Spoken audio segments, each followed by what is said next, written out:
1 Samuel chapter 19. Saul ordered his son Jonathan and all his servants to kill David. But Saul's son Jonathan liked David very much, so he told him, "My father Saul intends to kill you. Be on your guard in the morning and hide in a secret place and stay there. I'll go out and stand beside my father in the field where you are and talk to him about you. When I see what he says, I'll tell you." Jonathan spoke well of David to his father, Saul. He said to him, "The king should not sin against his servant David. He hasn't sinned against you. In fact, his actions have been a great advantage to you. He took his life in his hands when he struck down the Philistine, and the Lord brought about a great victory for all Israel. You saw it and rejoiced, so why would you sin against innocent blood by killing David for no reason?" Saul listened to Jonathan's advice and swore an oath. "As surely as the Lord lives, David will not be killed." So Jonathan summoned David and told him all these words. Then Jonathan brought David to Saul, and he served him as he did before. When war broke out again, David went out and fought against the Philistines. He defeated them with such great force that they fled from him. Now an evil spirit sent from the Lord came on Saul as he was sitting in his palace holding a spear. David was playing the lyre, and Saul tried to pin David to the wall with the spear. As the spear struck the wall, David eluded Saul, ran away, and escaped that night. Saul sent messengers to David's house to keep watch over him, planning to kill him in the morning. David's wife, Michal, told him, "If you do not save your life tonight, tomorrow you will be killed." So Michal let David down through the window. He fled away and escaped. Michal took an idol and laid it on the bed. She put a net of goat's hair on its head and covered it with the clothes. When Saul sent messengers to take David, she said, "He is sick." Then Saul sent the messengers to see David for themselves. He said, "Bring him up to me in the bed, that I may kill him." When the messengers came in, the idol was in the bed, with the coverings of goat's hair on its head. Saul said to Michal, "Why have you deceived me like this and let my enemy go so that he has escaped?" Michal answered Saul, "He said to me, 'Let me go. Why should I kill you?'" Now David fled and escaped. He came to Samuel at Ramah and told him all that Saul had done to him. He and Samuel went and settled at Naioth. Saul was told, "David is at Naioth in Ramah." Then Saul sent messengers to take David. When they saw the company of the prophets in a frenzy, with Samuel standing in charge of them, the Spirit of God came upon the messengers of Saul, and they also fell into a prophetic frenzy. Saul was told about it, and he sent more men, and they prophesied too. Saul sent men a third time, and they also prophesied. Finally, he himself left for Ramah and went to the great cistern at Seku. And he asked, "Where are Samuel and David?" "Over in Naioth at Ramah," they said. So Saul went to Naioth at Ramah. But the Spirit of God came even on him, and he walked along prophesying until he came to Naioth. He stripped off his garments, and he too prophesied in Samuel's presence. He lay naked all that day and all that night. This is why people say, "Is Saul also among the prophets?" 1 Samuel chapter 20. David fled from Naioth in Ramah and came to Jonathan and asked, "What have I done? What did I do wrong? How have I sinned against your father so that he wants to take my life?" Jonathan said to him, "No, you won't die. Listen, my father doesn't do anything, great or small, without telling me. So why would he hide this matter from me? This can't be true." But David said, "Your father certainly knows that I have found favor with you. He has said, 'Jonathan must not know of this, or else he will be grieved.'" David also swore, "As surely as the Lord lives and as you yourself live, there is but a step between me and death." Jonathan said to David, "Whatever you say, I will do for you."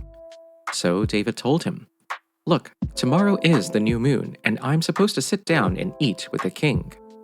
Instead, let me go, and I'll hide in the countryside for the next 2 nights.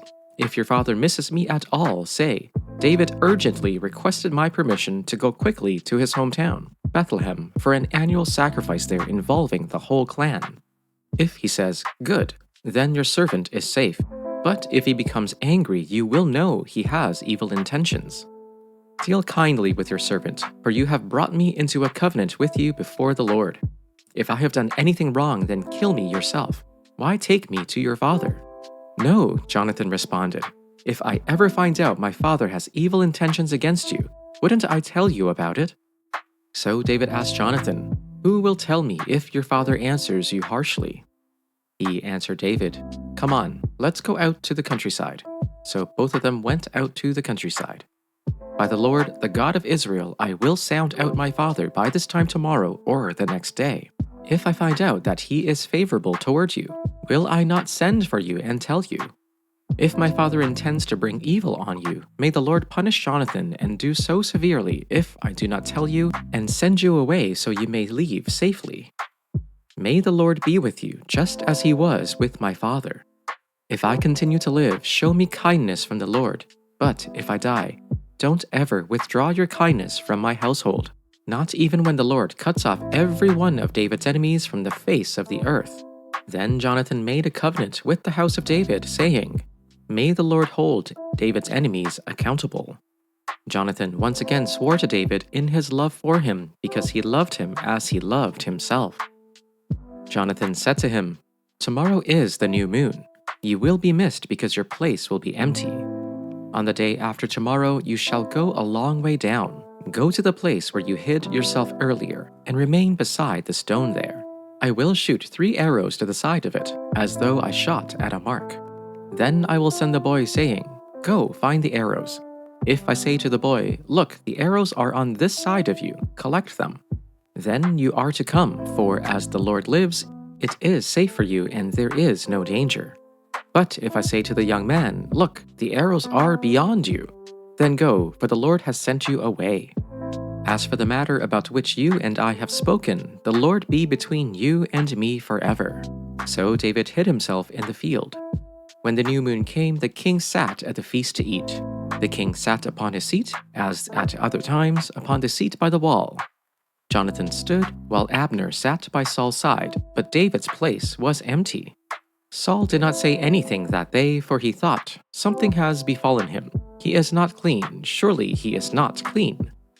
But on the second day, the day after the new moon, David's place was empty.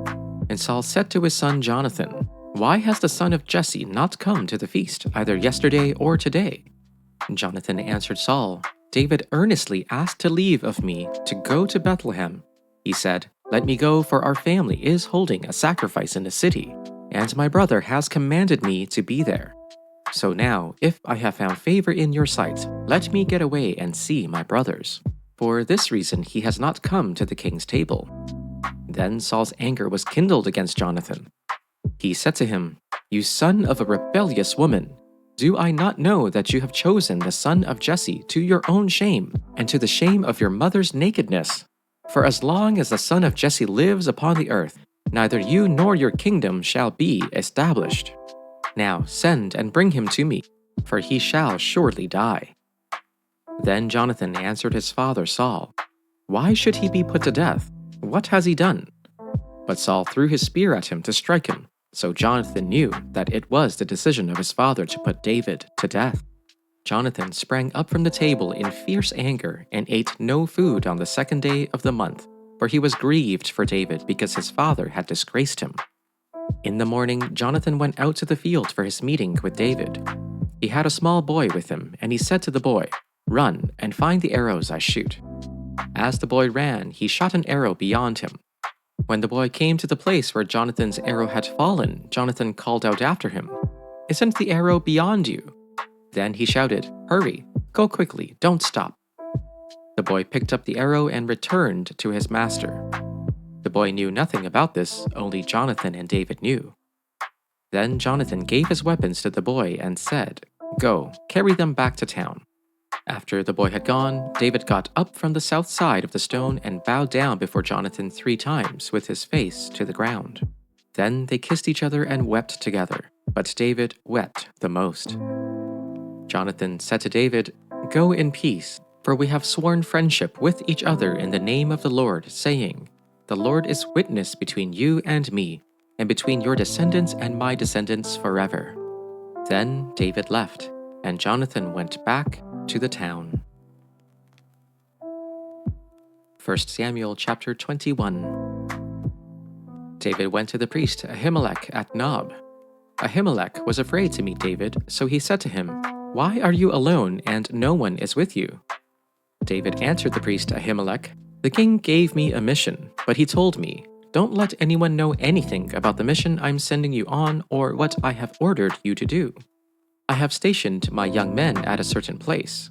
Now, what do you have on hand? Give me 5 loaves of bread or whatever can be found." The priest told him, "There is no ordinary bread on hand. However, there is consecrated bread, but the young men may eat it only if they have kept themselves from women." David answered him, "I swear that women are being kept from us, as always when I go out to battle. The young men's bodies are consecrated even on an ordinary mission, so of course their bodies are consecrated today." So the priest gave him the consecrated bread, for there was no bread there except the bread of the presence that had been removed from the presence of the Lord. When the bread was removed, it had been replaced with warm bread. Now a certain man of the servants of Saul was there that day, detained before the Lord. His name was Doeg the Edomite, the chief of Saul's shepherds. David said to Ahimelech, "Is there no spear or sword here with you?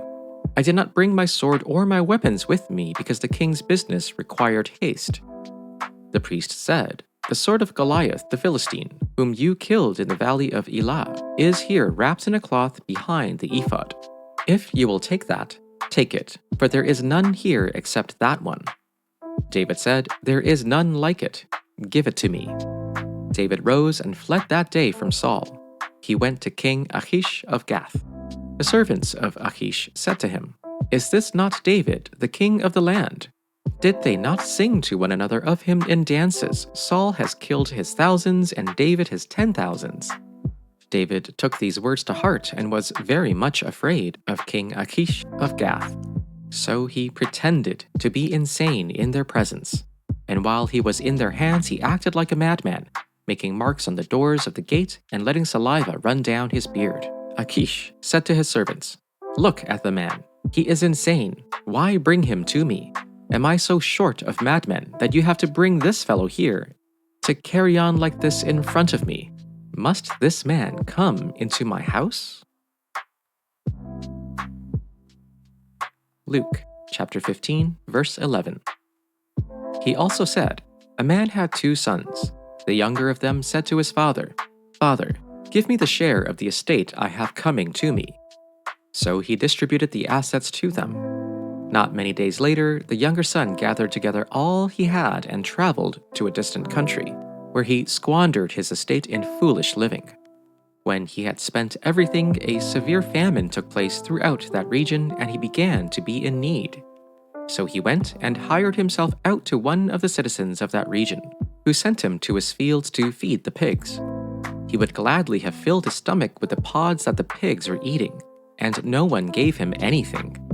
But when he came to his senses, he said, 'How many of my father's hired hands have bread enough and to spare, but here I am dying of hunger. I will get up and go to my father, and I will say to him, Father, I have sinned against heaven and before you. I am no longer worthy to be called your son. Treat me like one of your hired hands.' So he set off and went to his father. But while he was still far off, his father saw him and was filled with compassion. He ran and put his arms around him and kissed him. Then the son said to him, 'Father, I have sinned against heaven and before you. I am no longer worthy to be called your son.' But the father said to his slaves, 'Quickly, bring out a robe, the best one, and put it on him. Put a ring on his finger and sandals on his feet. And get the fatted calf and kill it, and let us eat and celebrate. For this son of mine was dead and is alive again. He was lost and is found.' And they began to celebrate. Meanwhile, the older son was in the field. When he came near the house, he heard music and dancing. So he called one of the servants and asked him what was going on. 'Your brother has come,' he replied, 'and your father has killed the fattened calf because he has him back safe and sound.' The older brother became angry and refused to go in. So his father went out and pleaded with him. But he answered his father, 'Look, All these years I have been slaving for you and never disobeyed your orders. Yet you never gave me even a young goat so I could celebrate with my friends. But when this son of yours, who has squandered your property with prostitutes, comes home, you kill the fattened calf for him." "My son," the father said, "you are always with me and everything I have is yours. But we had to celebrate and be glad because this brother of yours was dead and is alive again. He was lost and is found."